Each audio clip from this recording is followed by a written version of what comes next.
All right, folks, we back in the house. Now, you guys remember when there was house parties? You remember the house parties back in the day, okay? Remember when you was getting your groove on? Yeah. Bop, bop, bop, bop. Darnisha know about that, getting your groove on. Party used to be jumping. Somebody start yelling out, the roof, the roof, the roof is on. Y'all remember that. I mean, some of you young people might not know about that because, see, y'all don't have house parties and stuff like that anymore because somebody would mess it up back in the day. Pop, pop, pop, pop. And it wasn't black people doing that. See, you had to hit the floor. And I don't mean the floor, I mean the flow. Because you didn't want to get hit by one of them stray bullets when them knuckleheads got to spraying up stuff for no reason. They didn't care about anybody. They didn't care who they hit. They didn't care who they messed up. They didn't care if black people was just in there having fun, trying to enjoy themselves. These people cared about nothing. You understand what I'm saying, people? Y'all remember those days. And like I said, it wasn't black people, okay, that fucked up all the fun. It was those gangbangers, Crips, Bloods. You know how I talk about them all the time. They messed it up. The man's puppets, the government agents. And let's be clear. I want this to be real clear what I'm about to talk about. When I say the man, I'm not talking about the white man. I'm talking about the system, the ones in power, the ones who control shit. That's who I'm talking about. Now, they may be white, but I'm talking about them hardcore motherfuckers who got an agenda to push this supremacy on everybody. And I'm not a brother that's a hardcore militant. I don't think all white people bad. That's not me. It's never been me. I get along with everybody. I've always been like that. But you know how they control the images. You know this, folks. And they use those street puppets all over the country in all the black communities to shut down all our fun. And people will be going, why is nothing to do now? Why there ain't nothing to do? Matter of fact, some of them knuckleheads be the first ones saying that. Why there ain't nothing to do? We ain't got nothing to do. Yeah, because you shot up every fucking thing. From house parties to block parties to skating rinks to the clubs.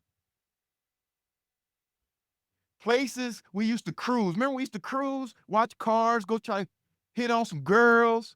This was in every community. Like on Crenshaw on Sundays. Y'all remember that? Y'all remember that? And you know who messed it up?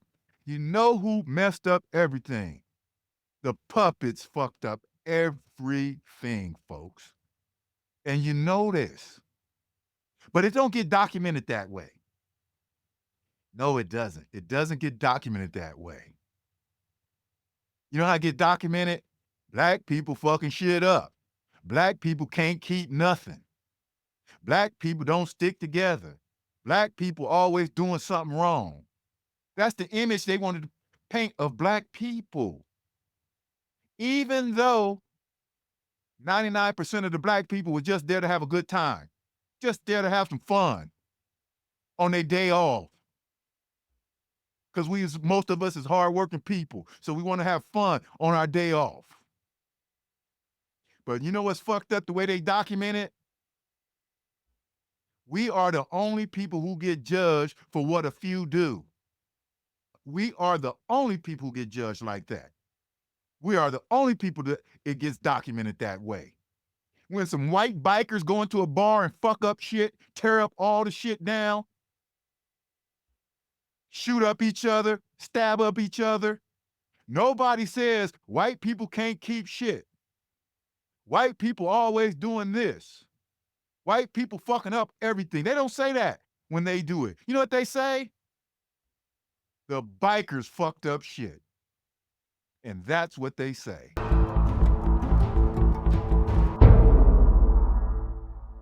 Now, Darnisha, do you remember a time where A lot of things was good in the community.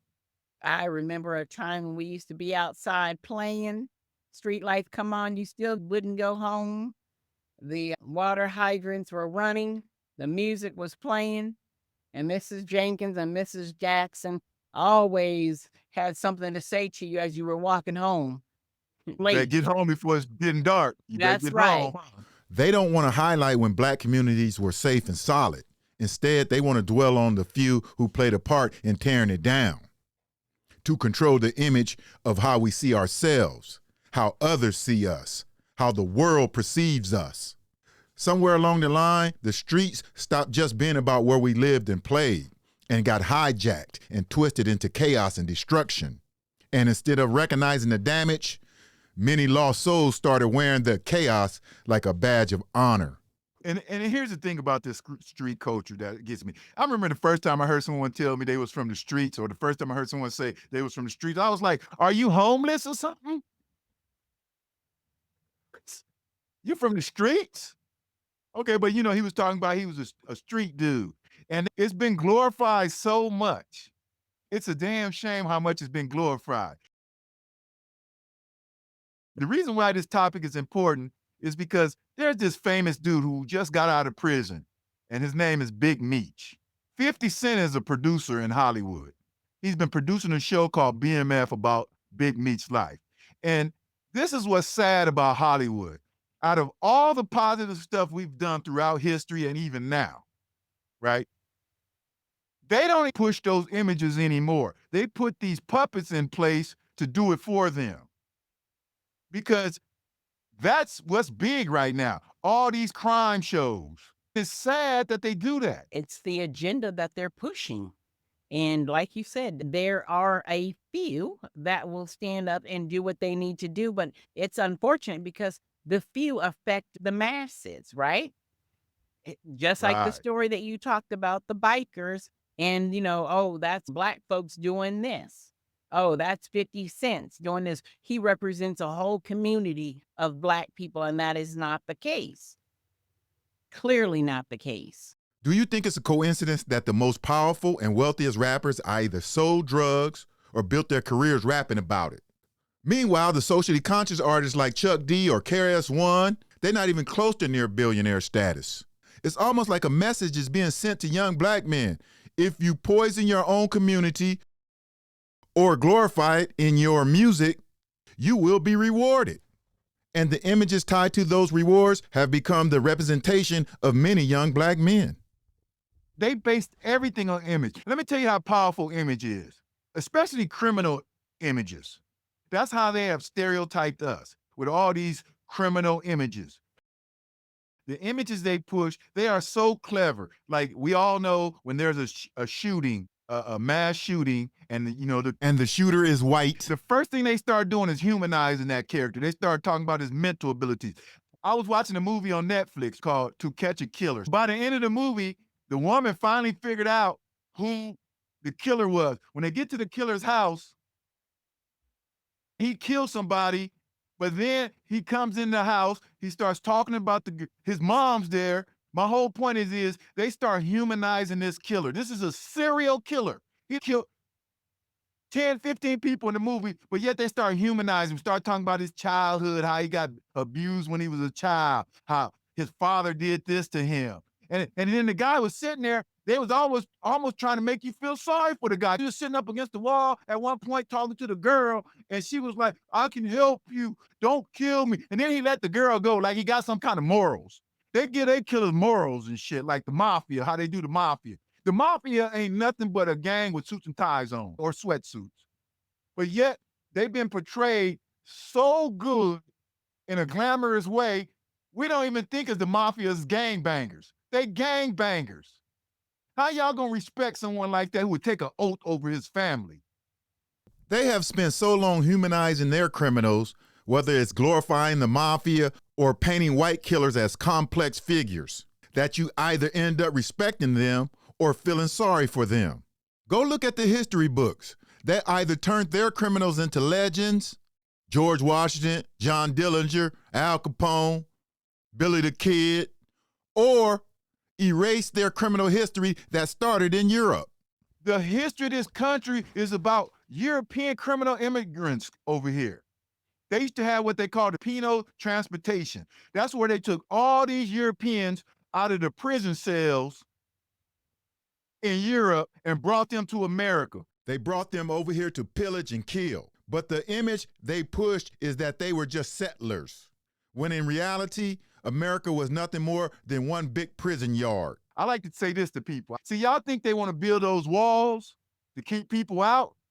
No, what they really trying to do, they trying to finish this place, the USA. USA don't stand for United States of America. It stands for the United States of Alcatraz.